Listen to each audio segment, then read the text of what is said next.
Welcome welcome welcome once again. आपका स्वागत है bio for you. Uttarakhand board एवं सीबीएसई बोर्ड के आधार पर शिक्षण सामग्री की उपलब्धता का उत्तम स्रोत। मैं दिवाकर प्रसाद पेंडली, प्रवक्ता जीव विज्ञान, राजकीय इंटर कॉलेज बौन पंजियाला, डिस्ट्रिक्ट उत्तरकाशी। आपका पुनः नए टॉपिक के साथ स्वागत है। बच्चों, आज हम एक बहुत महत्वपूर्ण टॉपिक के बारे में चर्चा करने जा रहे हैं, जिसमें से कि अधिकांशतः परिषदीय परीक्षाओं में प्रश्न पूछे जाते हैं। और प्रश्न जो होते हैं, आपके ध्यान के लिए आपसे इसको प्रकरण को बातचीत करने से पहले आपसे प्रश्न साझा करना चाहूँगा कि अधिकतर पूछा जाता है कि आवर्त चक्र क्या है, मेंस्ट्रुएशन साइकिल क्या है, इस किसे कहते हैं, इसकी समय अवधि कितनी होती है। तो आज हम बात कर रहे हैं मेंस्ट्रुअल साइकिल या रजचक्र या आर्तव चक्र। तो चलिए शुरू करते हैं टॉपिक को। सबसे पहले बात करते हैं कि what is the menstrual cycle. रजचक्र क्या है? जितने भी प्राइमेट्स मादाएं होती है उनकी एक विशेषता होती है कि वो पूरे वर्ष जनन करने की क्षमता रखती हैं, अर्थात पूरे वर्ष भर उनमें जो है जनन करने की क्षमता पाई जाती है। प्राइमेट्स मादाओं में पाए जाने वाले जनन चक्र परिवर्तन को आर्तव चक्र या रज चक्र कहते हैं या मेंस्ट्रुअल साइकिल कहते हैं। ये मादाएं वर्ष भर नर के साथ सहवास करने की स्वीकृति प्रदान करती है। Important topic. सॉरी। इसका जो समय होता है, इसका टाइम कितना होता है रज चक्र को पूर्ण करने के लिए? रज चक्र को पूर्ण होने में 28 से लेकर के 30 दिन का समय लगता है। ये जो मेंस्ट्रुअल साइकिल या परीक्षाओं में कभी कभी इसको पूछा जाता है आर्तव चक्र के नाम से। आर्तव चक्र ऐसे लिखा होता है कि आर्तव चक्र किसे कहते हैं। आर्तव चक्र के नाम से भी ये पूछा जाता है। इसकी समयावधि 28 दिन होती है। ओके। जो मेंस्ट्रुअल साइकिल है या रज चक्र है, इसकी 2 अवस्थाएं होती है। उन अवस्थाओं के बारे में हम आप बात करने जा रहे हैं। एक तो होता है रजो दर्शन अवस्था। जो पहला है रजो दर्शन अवस्था। रजो दर्शन अवस्था रज चक्र की शुरुआत, जब इस मेंस्ट्रुअल साइकिल की शुरुआत होती है और प्रथम वर्ष जब प्रथम बार जब रज चक्र शुरू होता है, इसे कहते हैं रजो दर्शन। ठीक है। रजो दर्शन ये अधिकांशतः सामान्यतः बच्चों में 10 से 14 वर्ष के आयु के बीच में ये प्रारंभ होता है, बालिकाओं में, जिसे हम रजो दर्शन कहते हैं। दूसरी स्टेज आती है रजो निवृत्ति, मेनोपॉज। स्त्रियों में जब लगभग ये जनन आयु जिसको बोलते हैं, रिप्रोडक्टिव जो एज होती है, इसी अवस्था तक मान जाती है। इसी अवस्था तक जो है इसको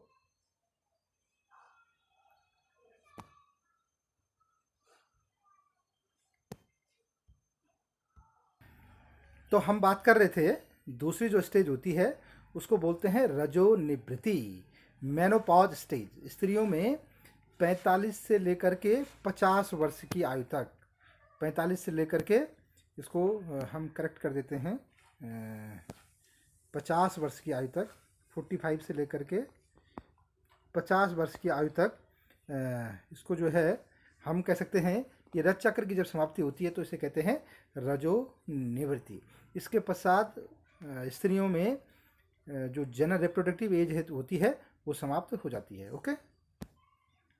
अगला है आपका रजो जो मेंस्ट्रुअल साइकिल में जो होती है, जिसको हम कहते हैं जनन आयु, रिप्रोडक्टिव एज, जिसकी मैं अभी बात कर ही रहा था कि जनन आयु किसे कहते हैं। रजो दर्शन से लेकर के रजो निवृत्ति तक की आयु को जब पहली बार मेंस्ट्रुअल साइकिल प्रारंभ होती है और जब मेंस्ट्रुअल साइकिल स्त्रियों में होना बंद हो जाता है, तो इस एज ऑफ पीरियड को कहते हैं रिप्रोडक्टिव एज या जनन आयु। जनन आयु इसलिए कहते हैं कि इस अवस्था में स्त्रियां गर्भ धारण कर सकती है और बच्चे को जन्म दे सकती है। दूसरा है कि गर्भावस्था के समय रज चक्र अस्थायी रूप से बंद हो जाता है। जब गर्भधारण स्त्री कर लेती हैं, जब उनका बच्चा जो गर्भ है, गर्भ जब ठहर जाता है तो उसके पश्चात जो है ये रज चक्र अस्थायी रूप से बच्चे के जन्म तक बंद हो जाता है। तो इस रज चक्र का जो है नियमन है एफएसएच फॉलिकल स्टिमुलेटिंग हार्मोन्स और ल्यूटिनाइजिंग हार्मोन्स, एस्ट्रोजन है, प्रोजेस्टेरोन हार्मोन है, ये इसका नियमन करते हैं। ओके, अगला टॉपिक है आपका ऋतुस्राव किसे कहते हैं। ऋतुस्राव का मतलब है कि स्त्रियों में रज चक्र के दौरान, आर्तव चक्र के दौरान ऋतुस्राव होता है, जिसमें एक नियमित अंतराल के पश्चात स्त्री के वैजाइना से रक्त हो गया, श्लेष्मा हो गया, एंडोमेट्रियम की जो सेल्स होती हैं शरीर से बाहर त्यागी जाती है, इसे हम कहते हैं ऋतुस्राव। और ये ऋतुस्राव 4 से 5 दिन तक लगातार होता है, जिसमें से 25 से लेकर के और 65 मिलीलीटर स्राव होता है। ओके, अगला है कि इस मेंस्ट्रुअल साइकिल जो होता है, आर्तो चक्र जिसको कहते हैं, रज चक्र कहते हैं, इसकी जो अवस्थाएं हैं, पहली अवस्था जो होती है उसको बोलते हैं प्रचुरोद भवन अवस्था, प्रोलिफरेटिव फेज। दूसरा है अंडोत्सर्ग अवस्था, ओवुलेटरी फेज। तीसरा है श्रावण या ल्यूटियल फेज, सिक्रेटरी और ल्यूटियल फेज। और चौथी है आपका रक्त श्रावण अवस्था, मेनेस फेज। तो ये जो है 4 अवस्थाएं हैं, इन 4 अवस्थाओं के बारे में हम एक एक करके अध्ययन करेंगे। सबसे पहले आपका प्रचुरोद भवन अवस्था है, जिसके अंतर्गत प्रचुरोद भवन अवस्था में देखेंगे आप कि प्रचुरोद भवन अवस्था में होता क्या है कि इस प्रावस्था को पुटिकीय अवस्था या फॉलिकुलर फेज भी कहते हैं। इस प्रावस्था में अंडाशय में ग्राफियन पुटिका का निर्माण होता है, ग्राफियन फॉलिकल्स बनते हैं, और इस दौरान प्राथमिक oocyte के चारों ओर ग्रेनुलोसा कोशिकाओं की एक परत बन जाती है। इसे प्रारंभिक पुटक या प्रीमोर्डियल फॉलिकल्स कहते हैं। Okay, it's okay, got it.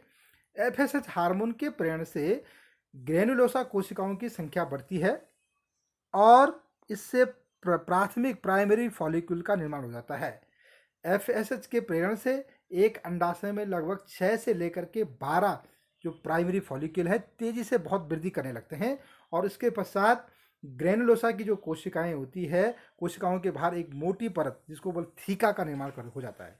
Theca 2 परतों से मिलकर बनी होती है, बाहरी परत को थीका एक्सटर्ना तथा भीतरी परत को थीका इंटरना कहते हैं। जैसे कि मैंने आपको फीमेल रिप्रोडक्टिव ऑर्गन्स में भी आपको ओवरी का जो ट्रांसफर सेक्शन है उसको उसमें बताया था, इंटरनल स्ट्रक्चर में बताया था।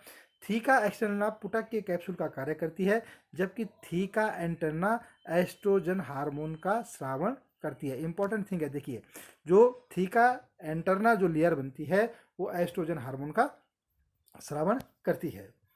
इसमें क्या होता है कि जो ग्रेनुलोसा के द्वारा स्रावित जो है पुटिकीय द्रव है, फॉलिकल फ्लूइड है में, इसमें जो है क्या होता है, एस्ट्रोजन हार्मोन की अत्यधिक मात्रा पाई जाती है। इस द्रव के कारण एक गुहा का निर्माण होता है, जिसे हम एंट्रम कैविटी कहते हैं। ये एंट्रम गुहा युक्त इस पुटक को वैस्कुलर फॉलिकल भी कहते हैं। इस चक्र के 6ठे दिन सभी पुटकों में से केवल एक जो फॉलिकल है तीव्रता से वृद्धि करने लगता है और मैच्योर पुटक में परिपक्व फॉलिकल्स में बदल जाता है, जिसे ग्राफियन फॉलिकल्स कहते हैं। जबकि जितने भी और जो पुटक हैं, जो फॉलिकल्स हैं, पुटक मीन्स फॉलिकल्स, ध्यान रखिएगा, जो हासित हो जाते हैं, इस प्रक्रिया को एस्ट्रेसिया कहते हैं। जब हमने आपको ओवरी का स्ट्रक्चर दिखाया था तब भी हमने आपको बताया था कि इसको एस्ट्रेसिया कंडीशन कहते हैं। प्रचुरोद भवन प्रावस्था जो स्टेज है रक्तस्राव की समाप्ति से लेकर के ओवुलेशन के बीच की पाई जाती है, जिसको हम प्रचुरोद भवन अवस्था कहते हैं। इसका समय लगभग 10 दिन का होता है। इस अवस्था के अंत में स्त्री के गर्भाशय का अंता जो स्तर होता है वो 4 से 6 मिलीमीटर मोटा हो जाता है। ओके, तो देखिए आप दूसरी जो अवस्था हो गई उसको बोलते हैं अंडोत्सर्ग अवस्था। अंडोत्सर्ग अवस्था में क्या होता है, देखिए, ओवुलेटरी फेज बोलते हैं इसको। इसमें क्या होता है कि अंडाशय में जो ग्राफियन पुटिका के निर्माण के बाद जो ल्यूटिनाइजिंग हार्मोन होता है अंडोत्सर्ग की क्रिया को प्रेरित करता है। ओवुलेशन की क्रिया को प्रेरित करने के लिए अभी मैं आपको एक हार्मोनल एक डायग्राम दिखाऊंगा जिसमें हार्मोन का गर्भाशय में चेंज और हमारे फॉलिकल्स में जो जो चेंज आते हैं उसका मैं एक कंपैरेटिव डायग्राम्स अभी आपके साथ चर्चा करूंगा कि जो ग्राफिन पुटिका के जैसे निर्माण हो जाता है उसके बाद ल्यूटिनाइजिंग हार्मोन्स का सीक्रेशन बढ़ जाता है और वो अंडोत्सर्ग की क्रिया को ओवुलेशन को प्रेरित करता है। इस प्रावस्था में दो घटनाएं होती हैं, दो इंपॉर्टेंट घटनाएं होती है। क्या होती है कि सबसे पहले जो थीका एक्सटर्ना द्वारा प्रोटियोलाइटिक एंजाइम का स्रावण प्रारंभ हो जाता है जो ग्राफिन पुटिका की जो भित्ति है उसको छीण कर देता है। और दूसरा जो क्या होता है, प्रोस्टोग्लैंडिस के प्रेरण से प्लाज्मा का अंतर प्रभाव होता है जिससे पुटक थोड़ा सा फूल जाता है और फट करके सेकेंडरी oocyte को त्याग देता है। इस क्रिया को बोलते हैं ओवुलेशन। और इम्पोर्टेंट थिंग यह है कि ओवुलेशन रज चक्र के लगभग बीच में 14वें दिन में ओवुलेशन हो जाता है, अंडोत्सर्ग हो जाता है, अर्थात अंडाशय से एक जो oocyte है सेकेंडरी oocyte के रूप में वो मोचित हो जाता है, निकल जाता है। Okay, got it. अब तीसरी अवस्था जिसको बोलते हैं हम श्रावण अवस्था या ल्यूटियल अवस्था, ल्यूटियल फेज या आपका जो है सिक्रेटरी फेज। सिक्रेटरी फेज में क्या होता है कि ये अंडोत्सर्ग के बाद की प्रावस्था होती है 14वें दिन के बाद, लगभग जो है 13-14 दिन की होती है। इस अवस्था में चूंकि कार्पस लूटियम का निर्माण होता है कि हम जानते हैं कि जैसे ही अंडोत्सर्ग हो जाता है तो सेकेंडरी oocyte निकल जाता है, तो उसके बाद जो शेष संरचना बच जाती है उसको हम पीत पिंड या कार्पस लूटियम कहते हैं। अर्थात इसे लूटियल प्रावस्था भी इसीलिए कहते हैं। अंडोत्सर्ग क्रिया के तुरंत बाद पुटिका में रक्त भर जाता है और ग्रेनुलोसा कोशिकाओं के आकार में वृद्धि हो जाती है। इसमें क्या बढ़ता है कि इसमें एक तो होता है बसीय पदार्थों का संग्रह हो जाता है और इस समय कोशिकाएं पीले रंग की दिखाई देती है, इसीलिए इसको पीत पिंड भी कहते हैं। पीत पिंड कहने का मतलब इसलिए क्योंकि इसमें पीले रंग की कोशिकाएं दिखाई देती है और पीत पिंडक या कार्पस जो लुटियम होता है एक एंडोक्राइन ग्लैंड की भांति, अंतःस्रावी ग्रंथि की भांति कार्य करता है और इसके द्वारा एस्ट्रोजन और प्रोजेस्टेरॉन हार्मोन का स्रावण होता है जो आगे गर्भ की प्रक्रिया को संपन्न करने में बहुत महत्वपूर्ण भूमिका निभाता है। ये जो एक स्टेज आपको दिख रही है, देखिए आप, ये आपका ये हार्मोन है, ये हार्मोन का स्टेज है। देखिए अभी मैं इसको अगर जो है थोड़ा जूम कर लूँ तो जूम करके आपको दिखाने का प्रयास करता हूँ कि इसमें किस किस के प्रकार के चेंजेस होते हैं। ये जो आपका एंडोमेट्रियल हिस्टोलॉजी, जो एंडोमेट्रियम होती है उसकी हिस्टोलॉजी है कि वो कितना कितना ग्रो करती है, ये डे के हिसाब से आपको दिखाई देगा। देखिए आप, यदि ये आगे इसको मैं हटा दूँ तो आपको ये पोजीशन दिखेगा। दूसरा ये हार्मोन का है कि किस समय कौन से हार्मोन का सिक्रेशन जरूर ज़्यादा होता है। तो देखिए जैसे आपका फॉलिकल क्या नाम उसका लुटिनाइजिंग हार्मोन्स है, तो ये 13वें दिन इसको जो है सबसे पीक पे दिखा रखा है क्योंकि इसी दिन क्या होता है ओवुलेशन होता है। तो ये कुछ जो है, और फिर यह क्या है ओवेरियन हिस्टोलॉजी है, ये फॉलिकल का निवारण है, मैच्योरिंग ऑफ फॉलिकल है, ओवुलेशन है। ये 14वें दिन, 13वें, 14वें दिन ओवुलेशन दिखा रखा है। ये कार्पस लुटियम का निर्माण है। तो ये पूरा एक जो है इसका डायग्रामेटिकल रिप्रेजेंटेशन आपको देखने को मिलेगा। ये भी इस प्रकार का जो है आरेखीय और मेंसुरेशन चक्र के दौरान विभिन्न घटनाओं का जो आरेखीय निरूपण है, जो मैं अभी पीछे वो कलर्ड है और ये आपका ब्लैक एंड व्हाइट के रूप में आपके सामने है। जो अभी हम लुटियल फेज की बात कर रहे थे कि जो प्रोजेस्टेरॉन हार्मोन है उसका काम क्या होता है, ये गर्भाशय को आरोपण के लिए तैयार करता है। गर्भाशय को तैयार करता है कि इसके बाद इसको गर्भ धारण करना है, तो गर्भधारण इम्प्लांटेशन के लिए ये तैयार करता है। इस समय क्या हो जाता है, एंडोमेट्रियम मोटी हो जाती है। जैसे मैंने आपको ग्राफिकल रिप्रेजेंटेशन में दिखाया कि एंडोमेट्रियम का स्तर क्या हो जा रहा है, मोटा हो जा रहा है और उसमें रक्त का संचार बढ़ जाता है। इस दौरान गर्भाशय की कोशिकाओं में वसा व ग्लाइकोजन का संचय हो जाता है। यदि इस समय निषेचन क्रिया हो जाती है तो रज चक्र की इसी प्रावस्था में निलंबित हो जाता है, और यदि निषेचन नहीं होता है तो यह रज चक्र या जो मेंस्ट्रुअल साइकिल है, आर्थो चक्र है, यदि गर्भ धारण नहीं हुआ है तो अगली जो है चक्र की अवस्था में ये प्रवेश कर जाता है। ओके, अगला जो होता है रक्त स्रावण अवस्था जिसको बोलते हैं। यदि निषेचन नहीं होता है तो जो कार्पस लुटियम एक निष्क्रिय रचना में बदल जाता है। जो कार्पस लुटियम है वो जो एंडोक्राइन ग्लैंड के रूप में काम कर रहा है वो क्या हो जाता है, एक निष्क्रिय हो जाता है, इनएक्टिव हो जाता है, जिसे कार्पस एल्बिकेंस कहते हैं। ये देखिए लिखा हुआ है यहाँ पर, कार्पस एल्बिकेंस कहते हैं। इसके बनने के बाद प्रोजेस्टेरॉन और एस्ट्रोजन हार्मोन की सांद्रता, फिर इनका कॉन्सेंट्रेशन कम हो जाता है और ये प्रावस्था यह प्रावस्था 4 से 5 दिन तक होती है। इस प्रावस्था के दौरान स्त्री के वजाइना से लगभग 25 से 65 मिलीमीटर रक्त की हानि होती है और रक्त के साथ साथ जो पदार्थ निकलता है ऊतक द्रव्य होता है, श्लेष्मा होता है, एंडोमेट्रियम इस तरह की कोशिकाएं जो होती है, जो गर्भाशय तैयार हो चुका होता है उसकी कोशिकाओं को बाहर त्यागा जाता है और यह स्राव जो होता है 4 से 5 दिन तक जारी रहता है। यह स्राव स्त्री के योनि से बाहर एक जनन छिद्र के द्वारा होता है। ओके, मैं समझता हूँ कि आप समझ रहे होंगे बात को। हार्मोन तथा अंडाशय में होने वाले परिवर्तनों का कुछ ये रेखा चित्र है। इस रेखा चित्र को अगर आप देखेंगे तो बहुत अच्छे ढंग से दे रखा है कि अंडाशय का चक्र क्या होता है। देखो प्राथमिक पुटिका बनी, मैं एक कलर ले लेता हूँ, एक रुक जाइए जरा, मैं ब्रश लेकर के इसको कलर के माध्यम से भी आपको दिखाता हूँ। ये देखिए ये अंडाशय का चक्र, इससे ऊपर जो आप देख रहे हैं ये अंडाशय का चक्र है। प्राथमिक पुटिका बने, प्राथमिक प्रीमोडियल फॉलिकल था, प्रीमोडियल फॉलिकल के बाद प्राइमरी फॉलिकल, प्राइमरी फॉलिकल के बाद सेकेंडरी फॉलिकल, सेकेंडरी फॉलिकल के बाद ग्राफियन फॉलिकल और ग्राफियन फॉलिकल के रूप में इसमें अंडोत्सर्ग होता है। इस समय जो देखिए आप यहाँ पर देख रहे हैं आप हाइपोथैलेमस है और यहाँ पर जो है पीयूष ग्रंथि है। पीयूष ग्रंथि से अगर पीयूष ग्रंथि से जो हार्मोन्स निकल रहे हैं एफएसएच और एलएच हार्मोन्स, ये किस किस के ऊपर देखें इनका प्रभाव दिखा रखा है, किस किस को ये प्रभावित करते हैं।